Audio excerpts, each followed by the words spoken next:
si tu es sincère, il ne fera que se glorifier au travers de toi. Amen. On acclame le Seigneur Jésus. Voilà, sois béni. Gloire à Jésus.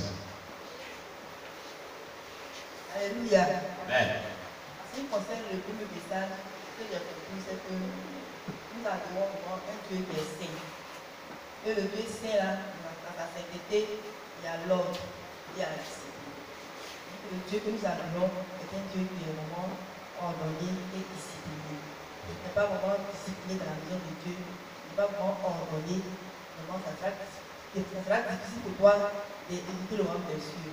Parce que ce que nous avons vu là, ça parle vraiment de l'ordre de la main de Dieu et de la discipline. Voilà. On va vraiment dans le langage, donc voilà comment je peux résumer cela. Maintenant, le second, qu'on appelle message là, en ce qui concerne comment, c'est que, qu'on appelle le changement dedans.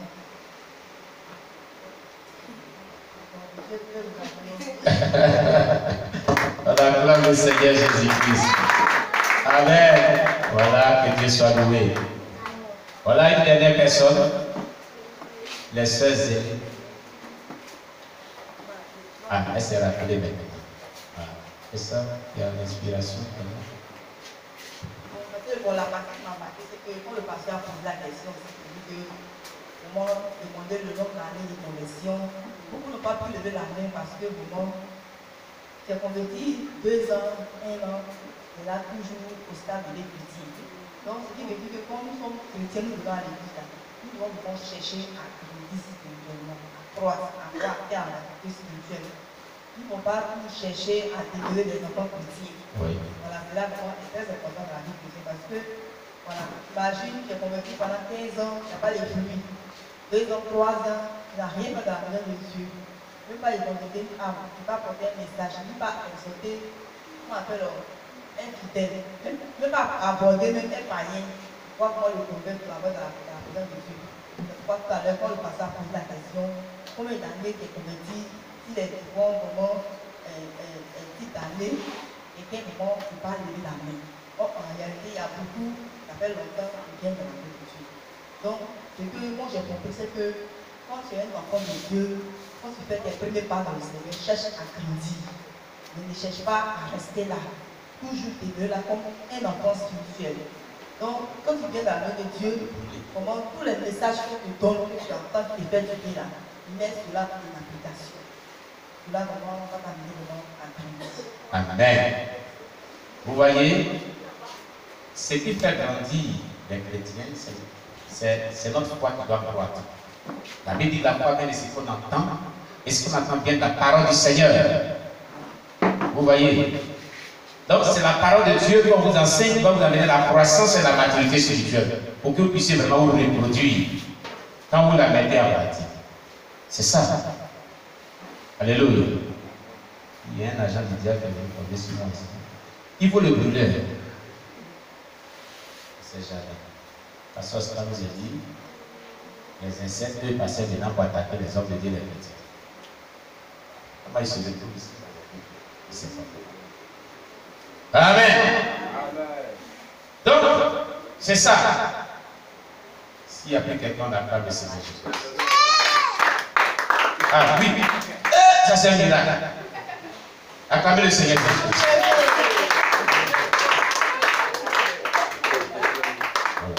Acclamez Jésus-Christ. Ah, c'est que aujourd'hui là, vraiment, hein, Dieu s'est manifesté. Élisée. Hein. Il faut parler fort, monsieur l'ami. C'est à propos des appelés. Et à propos des appelés là. L'onction, quand il y a un appelé, il faut démontrer ton appel par l'action de l'onction. Amen. C'est ce qui t'a marqué. Donc toi tu as démontré pour toi aussi. Hein? Tu as démontré pour toi aussi.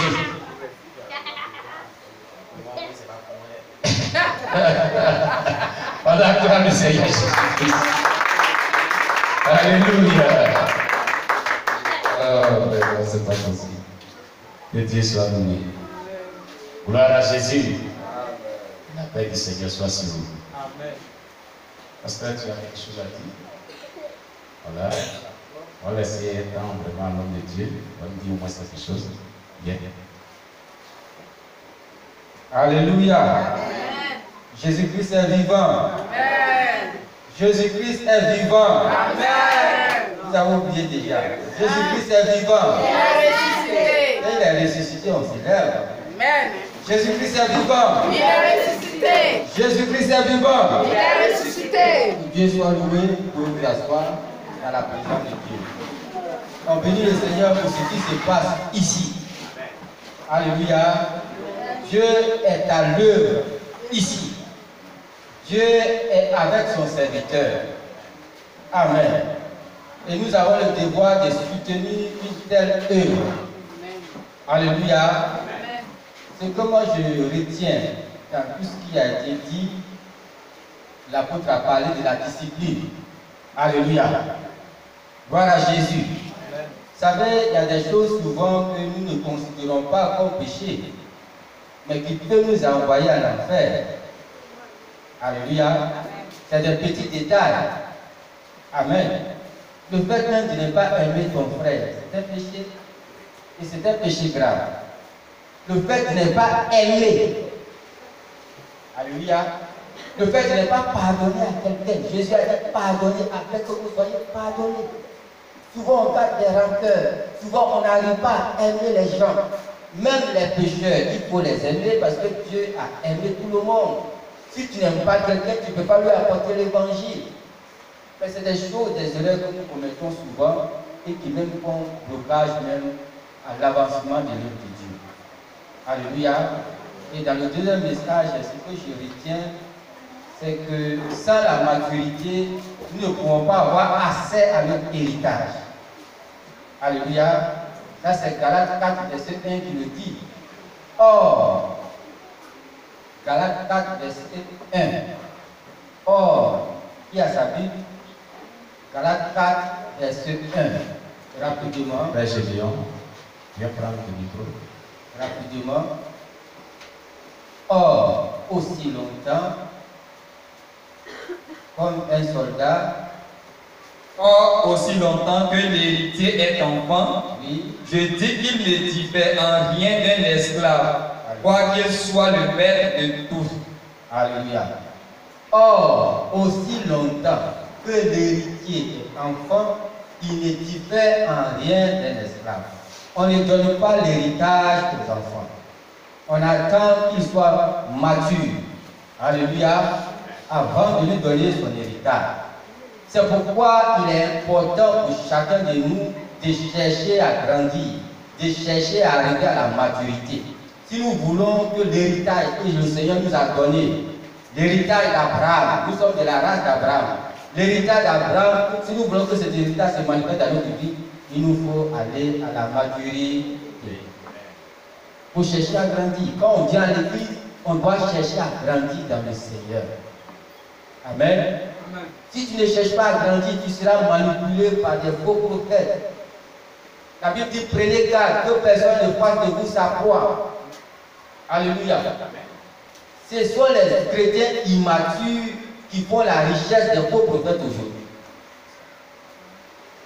S'il y a des faux prophètes qui prospèrent, alléluia, qui arrivent à s'imposer, c'est parce qu'en face d'eux, il y a des chrétiens immatures qui peuvent manipuler. La Bible dit prenez garde que personne ne fasse de vous sa proie. Il y a des prédateurs spirituels. Ils vivent de ça. Ils vivent de notre ignorance. Ils vivent de notre immaturité. Il est nécessaire de chercher à grandir. Amen. Quel est ton objectif depuis que l'année a commencé? Quel est ton objectif spirituel? Quel niveau spirituel tu veux atteindre d'ici décembre? Est-ce que tu parles en langue? Est-ce que tu as dit à Dieu, d'ici décembre, il faut que j'arrive à parler en langue? Alléluia. Est-ce que tu as dit à Dieu, d'ici décembre 2022, il faut que j'arrive à me séparer de tel ou tel péché? C'est des objectifs que nous devons avoir pour notre croissance spirituelle. Dis Amen. Dis encore Amen. Dis Amen encore. Il a dit, Exode 1, verset 7. Alléluia. Mais pour être fertile, il faut être mature. Si tu n'es pas mûr, tu ne peux pas faire des enfants. Amen. Mais une église fertile, c'est une église qui se multiplie. Plus on se multiplie, plus on devient puissant. Amen. Mais c'est tout un processus. Amen. Donc la maturité, c'est ce qu'il nous faut. Alléluia. Heureusement que ici, c'est une église missionnaire. Amen. Nous sommes tous les missionnaires, n'est-ce pas? Amen. Nous sommes tous des serviteurs de Dieu, n'est-ce pas? Amen. Nous sommes tous des pasteurs, n'est-ce pas? Amen. C'est pourquoi tu dois chercher à grandir avec le Seigneur. Et avant de remettre le micro à l'homme de Dieu, à l'honorable serviteur de Dieu, alléluia, j'aimerais encourager chacun à prier pour cette mission. Amen. Intercédez pour votre papa spirituel. Dis Amen. Jésus a eu besoin des apôtres pour qu'ils prient pour lui. Quand ton travail consiste à attaquer les satanistes, tu auras affaire à des... Est-ce que vous me suivez? Quand ton travail consiste à détruire les œuvres du diable, tu auras affaire au... Est-ce que vous êtes présents? Amen. Alléluia. Amen. Le diable n'attaque pas n'importe qui. Si tu n'es pas important dans l'œuvre de Dieu, Satan ne peut pas t'attaquer. Si tu vois un homme de Dieu que Satan n'attaque pas, c'est qu'il est d'accord avec lui. Ce que je veux dire, c'est que le plus grand amour que vous pouvez manifester pour l'apôtre, c'est de prier pour lui. Soyez des intercesseurs pour cette mission. Et non des accusateurs. Parce qu'il y a deux choses. Si tu n'es pas intercesseur, tu es un accusateur. C'est Satan qui est l'accusateur. Si tu deviens celui qui accuse l'homme de Dieu, qui trouve que tout ce qu'il fait est mauvais. Il y a des chrétiens qui trouvent que tout ce que le pasteur fait est mauvais. Il n'aurait pas dû faire ça. Pourquoi il a fait ceci? Pourquoi pas? Alléluia. Sois un intercesseur. Je prie que des voix s'élèvent pour intercéder en faveur de cette mission. Pour que Dieu donne la santé à son serviteur. Alléluia. Pour que Dieu bénisse tous ceux qui investissent dans cette mission.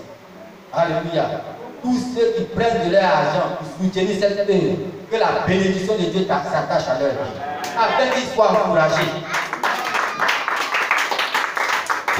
Laisse-moi te dire. Quand tu prends ton argent et que tu soutiens une œuvre, tu n'as pas à la même récompense que le serviteur de Dieu qui est là. Si Dieu doit bénir son serviteur, il te bénit aussi. Dis Amen. C'est pour t'encourager. Ton argent que tu donnes, tu ne sèmes pas dans le désert. Alléluia. Tu sèmes pour récolter. Soutenons l'œuvre de Dieu. Amen. Et je prie que l'humilité nous caractérise. Tout ce que nous devons faire, nous devons le faire dans l'humilité. Et que Dieu bénisse son serviteur, que Dieu bénisse cette mission. En tout cas, c'était mon bonjour. Que la grâce de Dieu soit avec nous au nom de Jésus. Merci beaucoup, mon apôtre. Savia, voilà, c'est un frère, un homme de Dieu, de longue date. On a fait le bac en théologie ensemble. Voilà. Et vraiment, c'est un homme qui est vraiment très bien dans le missionnaire. Il a beaucoup d'expérience. Quand il suit une âme, il n'est pas pressé. Il gêne le plus que toi. Si on dit cette âme-là, cette personne, elle se convertit là. Vous cherchez quelqu'un de voilà. Alléluia. Si tu as dans ta famille, on dit il y a telle personne, elle est difficile qu'elle se convertisse. Voilà quelqu'un. Il en a fait ses prières. Je vais donner son témoignage à Boaké, une jeune fille que ses parents chrétiens, les gens ont évangélisé, pasteur, tout. La fille là, elle dit écoutez-moi, regardez-moi ça. Le jour que lui allait évangéliser, elle avait découragé. Mais il a pris l'initiative. C'était comme un défi. Il dit chaque 3 premiers jours de moi, gêne à sec sans manger, sans boire, uniquement pour cette dernière-là. Ah bon, c'est pas ça? Il gênait, et sur des mois,